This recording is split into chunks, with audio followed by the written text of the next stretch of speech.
ഇപ്പോൾ M V Govindan മാസ്റ്ററുമായി സംസാരിച്ച R Sreejith വീണ്ടും നമുക്കൊപ്പം ചേരുകയാണ്.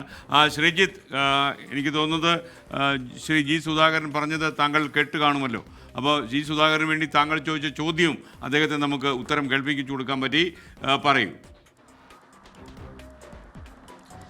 SKN പ്രായപരിധി മാനദണ്ഡത്തിൽ കഴിഞ്ഞ പാർട്ടി കോൺഗ്രസോട് കൂടിയാണ് പ്രധാനപ്പെട്ട നേതാക്കളെ നേതൃസമിതികളിൽ നിന്ന് ഒഴിവായത്. അതായത് CPIMൻ്റെ ലോക്കൽ തലം മുതൽ മുകളിലോട്ടുള്ള എല്ലാ നേതൃസമിതികളിലും പ്രവർത്തിക്കുന്നതിനുള്ള പ്രായപരിധി പരമാവധി 75 വയസ്സാക്കി നിശ്ചയിക്കുന്ന ഭരണഘടനാ ഭേദഗതിയാണ് CPIMൻ്റെ കണ്ണൂരിൽ ചേർന്ന 23ാം പാർട്ടി കോൺഗ്രസ് അംഗീകരിച്ചത്. അങ്ങനെയാണ് ജി സുധാകരൻ അടക്കമുള്ള ആളുകൾ പാർട്ടിയുടെ സംസ്ഥാന കമ്മിറ്റിയിൽ നിന്ന് സാധാരണ അംഗമായി ചുരുങ്ങിയത്. പാർട്ടിയുടെ ആലപ്പുഴ ജില്ലാ കമ്മിറ്റിയിലെ ഭാഗമായി പ്രവർത്തിക്കുന്ന ബ്രാഞ്ചിലാണ് ഇപ്പോൾ ജി സുധാകരൻ പ്രവർത്തിക്കുന്നത്. ആ ബ്രാഞ്ചാണ് അദ്ദേഹത്തിൻ്റെ ഘടകം.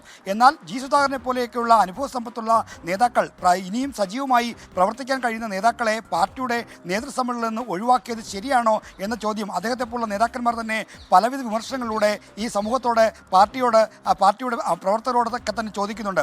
ആ ചോദ്യത്തിനുള്ള ഒരു ഉത്തരം തേടിയാണ് എം വി ഗോവിന്ദൻ മാസ്റ്ററോട് ചോദിച്ചത്. അതായത് പ്രായപരിധിയിൽ നിന്ന് ഒഴിവാകുന്നവരെ എങ്ങനെയാണ് നടന്നുള്ളുകയാണോ അതോ അവരെ പാർട്ടിക്കൊപ്പം ചേർത്ത് അവരുടെ ഈ തുടർന്നുള്ള പ്രവർത്തനങ്ങളെ എങ്ങനെയാണ് പാർട്ടി പ്രയോജനപ്പെടുത്താൻ എന്ന് ചോദിച്ചത്. അപ്പോഴാണ് എം വി ഗോവിന്ദൻ പറഞ്ഞത് അത് CPM വളരെ ഗൗരവമായി കാണുന്ന പ്രശ്നമാണ്, അതേപ്പറ്റി കേന്ദ്ര കമ്മിറ്റി ആലോചിച്ചൊരു തീരുമാനമെടുക്കും.